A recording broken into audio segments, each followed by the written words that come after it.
crazy intake, Steven. It's disconnected and untouchable. I don't even know what file it is. What if I was just game delivered down?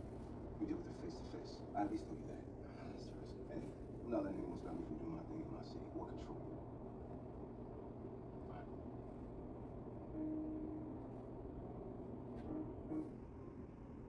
Suena bien.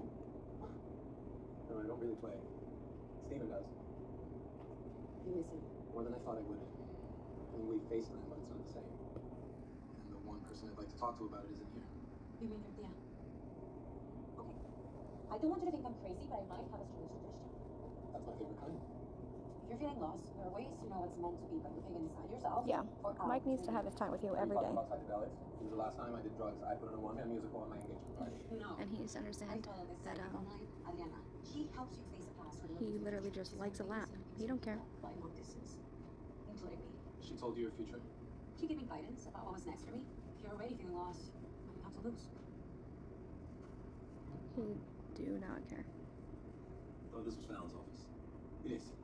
She's having me help her with some files. Thought you were a writer. Right? Guess she Look at thought I'd be him. valuable. He's just, yeah, exactly. Or maybe she couldn't bear to see me go. Michael. Is it I guess it's fucking good weird that I both made my work cat wet? Since the three of us are about to be the talk Sorry, of town. dirty jokes never die. The article just